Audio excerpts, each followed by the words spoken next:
We have just entered the month of Sivan, which is the month of the giving of the Torah. On Vav Sivan is Shavuos, and these days immediately preceding Shavuos are the days of preparation to the giving of the Torah. Historically, the Jews reached Mount Sinai on Rosh Chodesh Sivan and prepared themselves for Matan Torah and were in dialogue with Hashem through the Shadchan, through the intermediary who was Moshe, who was relaying the messages of the Jews to Hashem and Hashem to the Jews. The Gemara in Tractate Shabbos, Daf Pei Vav, page 86 and on, discusses the events of the giving of the Torah and the days immediately preceding. And it goes through day by day what happened. It says from the second day of Sivan, that was the day that Hashem chose the Jews as his chosen people. He said, V'atam tiyuli mamlechas kayanim v'gai kadesh, you will be my holy nation, my nation of priests.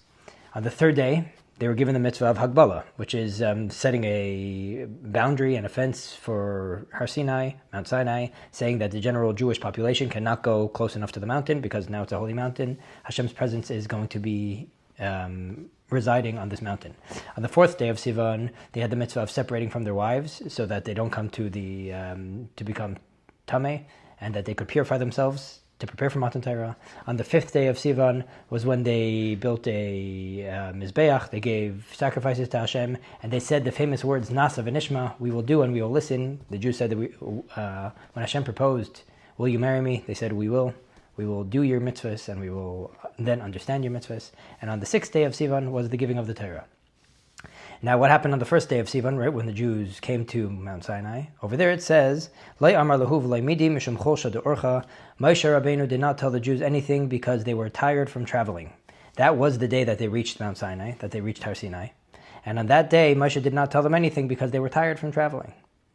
Now, the Rebbe asks a few questions on this last statement of the Jews not wanting to hear anything because they were tired and they were weak from travel. The Jews were counting down 49 days for the giving of the Torah from when they left Egypt. One of the symbolisms was how excited they were. They were literally counting one more day, one more day, one more day until they're finally going to be able to receive the Torah. It's almost like a student when school's about to be finished, or when he's waiting for a special vacation or something unique. You're literally counting the days on a calendar. That's what the Jews were doing until they received the Torah. So literally the day they came, that should be their peak excitement. That would be the day when they would want to hear at least something. Let's keep going. We just got here. This is where it's going to be happening. So why would Moshe? It seems out of spirit for Moshe not to want to tell them anything because the Jews would be tired. Second of all, geographically, it wasn't a very long journey, and it was right after a Shabbos. They just had a day of rest. So what does it mean that they were weak, tired, and they didn't need to hear any messages? So the Rebbe has a fascinating explanation, which goes as follows. What does it mean the Jews were tired from travel? They weren't tired from physical travel, but they were tired from emotional and spiritual travel. As we know that journeying doesn't only exist physically with your feet, but journeying also means going from traveling distances spiritually, emotionally. If someone has a real heart-to-heart talk, gets very vulnerable, or does a lot of mental work and inner emotional work, it could be a very draining experience. And what the Jews did, they went through extreme spiritual journey on that day of Rosh Chodesh Sivan, and that's what drained them, so to say, and they weren't able to hear the messages. What happened uniquely on Rosh Chodesh Sivan? It says that was the day they reached Har Sinai, and as we know the famous statement, Vayichan Sham Yisrael Neged Ahar, the Jews singularly camped as one by Har Sinai, and as Chazal say, Ki ish echad b'lev echad, they camped there like one person with one heart. Now this is counterintuitive and non-natural. Naturally, we're different people. Ein deisei and shaves. None of us have the exact same background. None of us are wired the same way, and none of us, definitely as Jews, have the same opinions. Yet nevertheless, when they reached Har Sinai, the Jews were able to, so to say, suspend themselves to go to a higher place where they literally felt themselves as one. And that journeying was something that was very tiring, and therefore Moshe didn't need to tell them anything. However, it goes much further. Not only did Moshe not need to tell them anything because they were so tired from the journeying, saying anything then would have been inappropriate. It wasn't that they were weak from the traveling. They didn't need a message because the message of that day was their being weak. Let me explain. Jewish unity, like we said before, is non-natural. When we're stuck in our egos, when I'm stuck in myself, you are stuck in yourself, and we're each stuck in our own personality and tunnel vision, and only see things through our own lenses, it's impossible to have true unity, and for me to feel that I'm an extension of you and you're an extension of me. Naturally, I could get along with some people, not get along with other people. naturally I noticed how I am me and you are you, and that there are walls and our personalities and ourselves in between, that we are not one different limbs of one body. However, from a more transcendental space, from our Yechidah Shebenefesh, from our essence, we're all one part of one Nekuma Acha Shlema. We all consist, Knesset Yisrael, one Jewish entity, and we're all just extensions of that. But obviously for that we need to suspend our ego and enter a state of bittul. Bittul means nullification or self-suspension, suspension of ego, in order to not see things through my lenses, but to see things through God's lenses. And that is what happened on Rosh Chodesh Sivan. The Jews were tired, the Jews were weak, but not weak in a negative way. They were weak in a positive way. They were able to let go and suspend themselves and not need to be so strong and strong in their mind and strong in their ich zog azoi. I see things my way. They were able to loosen up, drop their grip and drop their perspective of life and be able to see things from Hashem's perspective, how we're all one, and really live that way. And that's the uniqueness of Rosh Chodesh Sivan. In order to receive the Torah, what happened on the day of the giving of the Torah? Hashem didn't just give us a book of philosophy. If He gave us a book of philosophy, then we're actually all very different. Some people understand better, some people understand worse. But Hashem didn't give us a book of philosophy, He gave us Himself. Hashem's Torah is literally Him. Hashem gave us Him and put Himself in a book, so to say, for us to marry and for us to develop a relationship with Him. So on the one hand, Torah study takes exercising ourselves and using our egos and using our brains in order to understand it.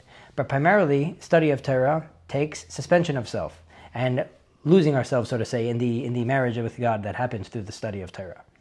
So from day 2 on Sivan, day 3 of Sivan, day 4 of Sivan was when Hashem was engaging us, our personalities, our egos, to prepare for the giving of the Torah. But day 1 of Sivan, what was the preparation? Not hearing messages from God, but suspending ourselves for God. Not hearing anything from Hashem. For us to not need to assert ourselves, think, practice, exercise, for us to be able to let go and let God, and to allow the oneness that exists within our souls to come out and to be expressed. So it's not only that we were weak from the spiritual travel, and therefore we weren't able to hear anything. The hachana of day 1 of Matan Torah, the first thing we need to know when receiving the Torah, when going into the day of receiving the Torah, is that we're right now going to experience Hashem. And in the Torah, we don't just see God's ideas, but we get to experience God. And experiencing God in the human, what does that look like? That means when I notice that me and the Jew next to me are not different, but we're actually one and the same and all extensions of one godly unit.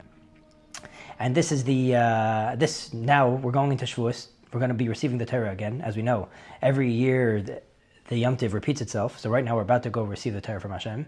And perhaps we should wear this perspective and exercise this perspective, which is my Torah study bringing more and more distance between me and Jews around me, or is my Torah study bringing more and more unison between me and people around me?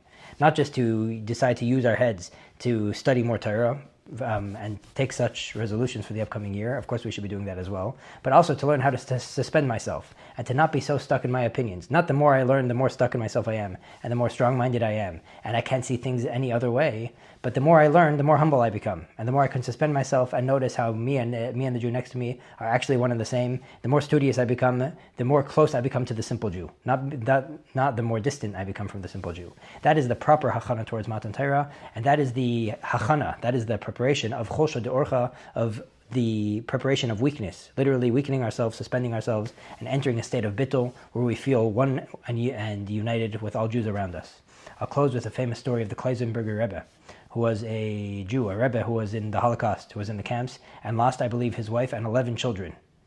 And literally from the ashes rebuilt himself afterwards in America and in Eretz Yisrael, and accomplished many great things. He says there's one thing that he misses about the Holocaust.